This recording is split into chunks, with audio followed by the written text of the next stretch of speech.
దేవాలయ గోపురం, ధ్వజస్తంభం ఈ రెండు ఎంతో పవిత్రమైనవి. కానీ వాటి నీడలో ఉండకూడదని చెబుతారు. వీటిలో ఉన్నటువంటి అంతరార్థం ఏంటి? మంచిదే. దేవాలయం పవిత్ర స్థలం, ధ్వజస్తంభం దేవాయతనుడు అనేటటువంటి పేరు గల ఒక భగవద్భక్తుని జీవితానికి ప్రతీక. విష్ణు పురాణం తెలియజేసే అంశం అవుతుంది. ఇలాంటి పవిత్రమైనటువంటి వాటి నీడలో మనం గృహ నిర్మాణం చేసుకోకూడదు. ఎందుకన్నారు? రావి చెట్టు పవిత్రమైనదే, కానీ ఎవరు కూడా రావి చెట్టు కింద ఇల్లు కట్టుకోరు. ఎందుకని? ఆధ్యాత్మికం జీవితంలో ఒక భాగం కావాలి, జీవితం కాకూడదు. సన్యాసం జీవితంలో చివరి భాగం కావాలి, జీవితమంతా సన్యాసం కాకూడదు. అందరూ సన్యాసం స్వీకరిస్తే సృష్టి క్రమం కొనసాగేది ఎలా? అందరూ ఆలయాలను చేరితే, అందరూ ఆధ్యాత్మిక రంగం అనుసరిస్తే, అందరూ వేదాంతాన్ని జీవితంలో అంతర్భాగంగా మలచుకొని సన్యాసాశ్రమమే ప్రధానం అన్నట్లుగా వైవాహిక జీవనమే స్వీకరించకుండా జీవితాలు గడిపేస్తే సృష్టి ఏం కాను? కనుక ఎంత పవిత్ర స్థలమైనా ఆలయం శిఖరం నీడలో ఇల్లు నివాస స్థలం ఏర్పాటు చేసుకోరాదు. ఇల్లు గృహస్థ ధర్మం. ఇల్లాలు, భర్త, సంతానం, అమ్మ నాన్న, ప్రేమలు, కుటుంబాలు అన్నీ ఉండవలసినటువంటి చోటు. ఇందులోనే ఉంటూ మిథ్యా ప్రమాణంగా ఆధ్యాత్మిక జీవితాన్ని కూడా స్వీకరించి సమయం వచ్చినప్పుడు ఏ విధంగా గృహస్థ ఆశ్రమం స్వీకరించామో అలాగే వానప్రస్థం, చివరగా సన్యాసం, 4వ ఆశ్రమం తురీయాశ్రమం అన్నారు దాన్ని. అందుకే చివరిది. అప్పుడే స్వీకరించాలి, మొదటే కాదు.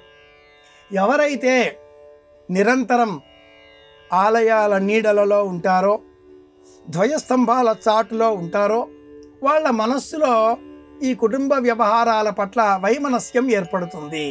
ఏముంది జీవితం, పరమాత్ముడే ప్రధానం, దైవ సేవలో జీవితం అంకితం, ఇలా బాల్యం నుంచే ఉండాలి. కానీ ఎంత ఉండాలో అంత ఉండాలి. అంతే ప్రమాణంగా గృహస్థ ధర్మం పట్ల కూడా అనురక్తి ఉండాలి అనే సదుద్దేశ్యంతో సనాతన సంప్రదాయం ఇలా ఆలయాల నీడలలో ఇండ్లు, నివసించే స్థలాలు ఉండకూడదు అనే చట్టం చేసింది. కానీ నగర జీవనంలో 1,00,000 గృహాలకు పైగా ఏ నగరంలో అయితే నివాస స్థలాలు ఉంటాయో అలాంటి చోట ఈ వాస్తు నియమం వర్తించదు.